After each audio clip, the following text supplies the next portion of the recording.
লক্ষ লক্ষ মানুষকে হত্যা করা হলো, নির্বিচারে হত্যা করা হলো, নিরীহ মানুষগুলোকে হত্যা করা হলো, তাদেরকে বাস্তুচ্যুত করা হলো, শরণার্থী বানানো হলো। জি বলছি গাজার কথা, গাজার মানুষের কথা।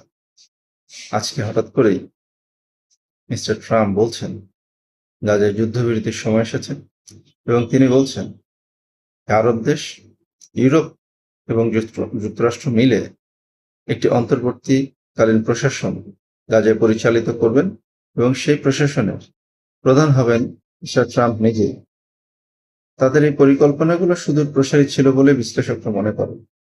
এর কারণ হচ্ছে যে দীর্ঘদিনের যে চিন্তা, সেখানে আগ্রাসন করে সেই গাজাটাকে নিজেদের নিয়ন্ত্রণে নেওয়ার জন্য যে চেষ্টাটি করে এসেছে ইসরায়েল, এটি মূলত যুক্তরাষ্ট্রের জন্যই করা হয়েছে এবং যার প্রতিফলন এখন দেখা যাচ্ছে। এবং তারা বলছে যে গাজায় হামাসের সকল কর্মকাণ্ড বন্ধ করতে হবে, হামাসকে নিরস্ত্রীকরণ করতে হবে, হামাসের সকল স্থাপনা ধ্বংস করতে হবে, হামাসের যত সুড়ঙ্গ ছিল সবকিছুকে ধ্বংস করতে হবে। যদি সেটি আরব কান্ট্রিগুলো না করতে পারে, তাহলে ইসরায়েল পুনরায় আবার হামলা করতে বাধ্য হবে। সুতরাং দেখার বিষয় যে সামনে গাজা নিয়ে আর কি কি খেলা আমাদের সামনে আসে।